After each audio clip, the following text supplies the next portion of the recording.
Welcome back to Central Valley Talk COVID edition. We're talking to businesses to see how COVID is affecting them. If you've got a business, we want you to come on our show and let us know what's going on. We're all affected. It's a tragedy. It's tragic what's going on to business, what's happening to businesses and restaurants and different businesses. I'm going to take my mask off because we're practicing social distancing here. Our guest is Crystal Childers from Crystal's Cosmos? Crystal Cosmo, yeah. Cosmo, and it's a salon? What do you describe it for us? Yeah, a salon suite. Now, what all do you do there normally? No, normally I do full service hair, full body waxing, and eyelash lifts. Okay, and you were shut down for a couple months, then they let you open for how long? I was shut down for about 3 months and open for about 3 weeks before shut down again. Now, to open for those 3 weeks, did you have to submit a plan or something, or? We didn't necessarily had to submit a plan, although our particular salon, so I'm just a suite inside a full service salon. But our salon actually was given permission by the city to open a little bit earlier than the state allowed, simply because we are private suites that work one-on-one. We're different than a usual salon. So you spent some money getting ready, though, probably. Oh, yeah. Stocked up, got your supplies. Now, I know a little bit about this business because I get my hair cut every few weeks. It's the cleanest industry. It's very clean. I mean, I joined this industry about 7 years ago. I was a nursing major before that and worked in the healthcare industry, and I can say that, you know, as far as disinfection, sanitation, and cross-contamination goes, salons are run much like a doctor's office. And you're trained and you're licensed by the state. Yes. After you get that training, if you don't get the training right, you don't get your license. No, so, right. And you can lose your license too if You you're. can lose your license, yes. So that seems like the salons are the place of all the businesses being shut down that ought to be let survive. I 100% agree. So what's happening then? You're just out of business? You're Out of business again, yeah. You know, I'm a mom. I've got 5 kids, and you know, 4 that live with me full time, and to have already gone 3 months without income, the little bit that unemployment did pay once it did start coming in, I mean, was just enough to not even really catch me up, but get me close to being there. And then I mean, the 3 weeks of work caught me up, and then now I'm right back in the same position. And that extra incentive of unemployment benefits, you know, is going to expire. So I don't know what's going to happen after. We don't know. Nobody knows. And you know, you're one hair cosmetologist. How do you call it? Cosmetologist. Yeah. One cosmetologist. And there's thousands across this city and every city in the state. So, oh, yeah. What do you think about? Do you think Sacramento, the guy sitting in Sacramento, should decide for Fresno County, or you think? And by the way, Fresno County is from Shaver Lake, Huntington Lake, all the way over to Firebaugh, Mendota, all the way out to Calinga. It's like the whole state is huge. So you have a rule that there's being set in Sacramento. Maybe a little more local judgment ought to be allowed.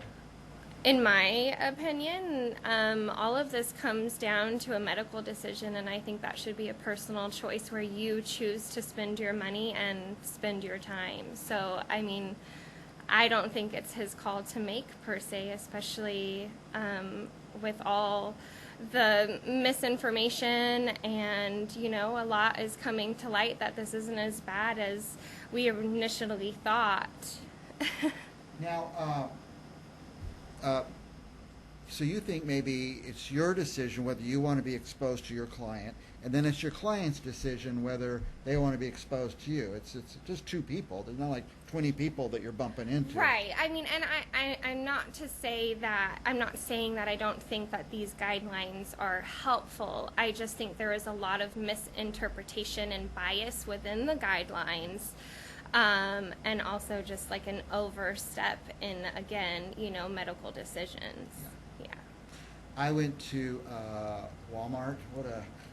I'm not used to going there anyway, but the people are all bumping. They're just all mixing. I think this is where the disease is spread. Not just Walmart, but grocery stores and places where people are bumping like that.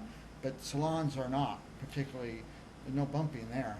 No, I mean, not really. I mean, you have an average hair salon that, sometimes you will have stations, a long row of stations, but those stations are still relatively 6 feet apart, if you want to be real about it.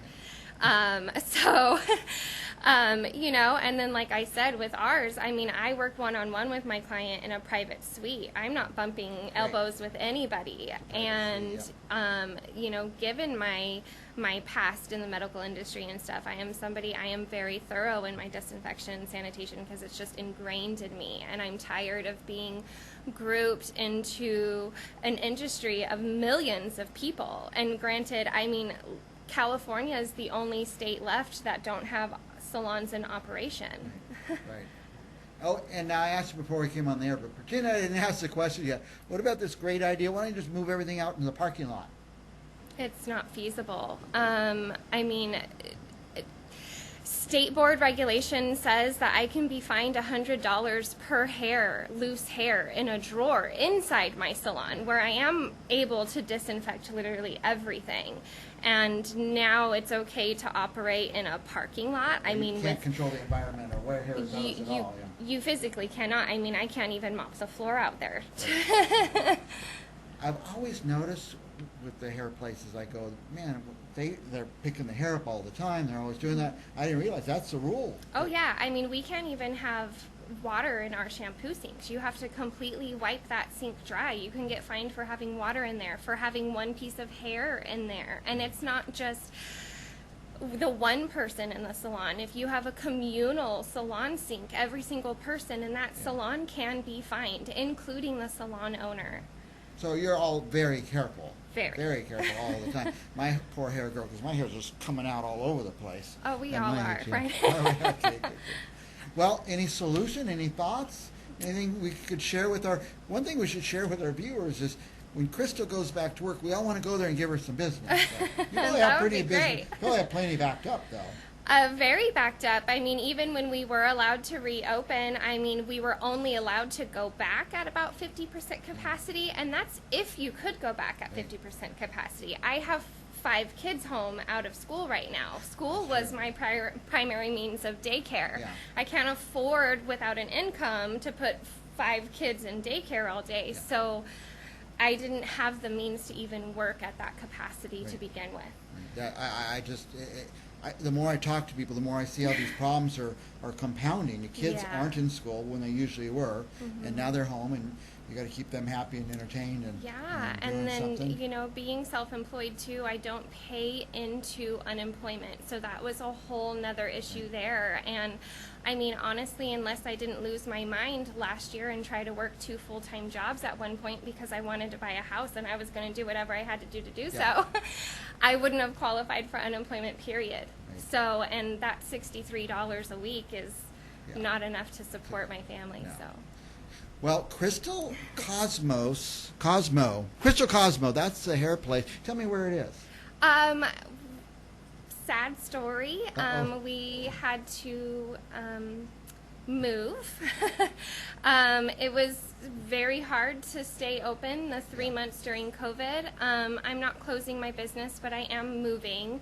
The new location is to be announced, but it will be, it's in the Herndon Millbrook area over by St. Agnes. Good. Yeah. It's a sad story. I mean, I'm sad right now just talking to you. I was choking back tears just trying to get it out. And you're one, Crystal is one. Who could keep paying rent on an empty chair? I mean, it's just too much. Yeah, we had, I think, 16 girls, and when we were able to reopen, we were only about half of us were able to come back at that point. And now with this second shutdown, I mean, as far as I know, nearly everyone's leaving. Everybody's leaving, so that all your businesses are affected. The whole salon is affected, and it's going to just steamroll out. And the worst part is, you don't know. You don't know when. You don't know when they might let you open. Last time it was 2 weeks, and it ended up being 3 months. Now that's 3 weeks. Is it? I can't trust it. No, you can't. You can't. And even if they say you get to open in a month, even if they let you open in a month, then they can shut you down after a couple more weeks. So exactly. after you've gone and rented a new place and got your supplies and all that stuff. Anyway, well, here's one story of many, but Crystal, we want you to come back again with a good story next I time, hope so. or an update anyway. But we'll send business your way, Crystal Cosmos. Now you have a web address. Yeah. Tell me what that is. crystalcosmo.glossgenius.com. Okay. That is a booking website. Obviously, my booking controls are disabled right now. Yeah. But you can still go on there and view my services, prices, and a portfolio. Very good. Crystal Childers, owner of Crystal Cosmo, and we'll tell you when she reopens how you can book a spot with her. We'll be back with more Central Valley Talk right after this.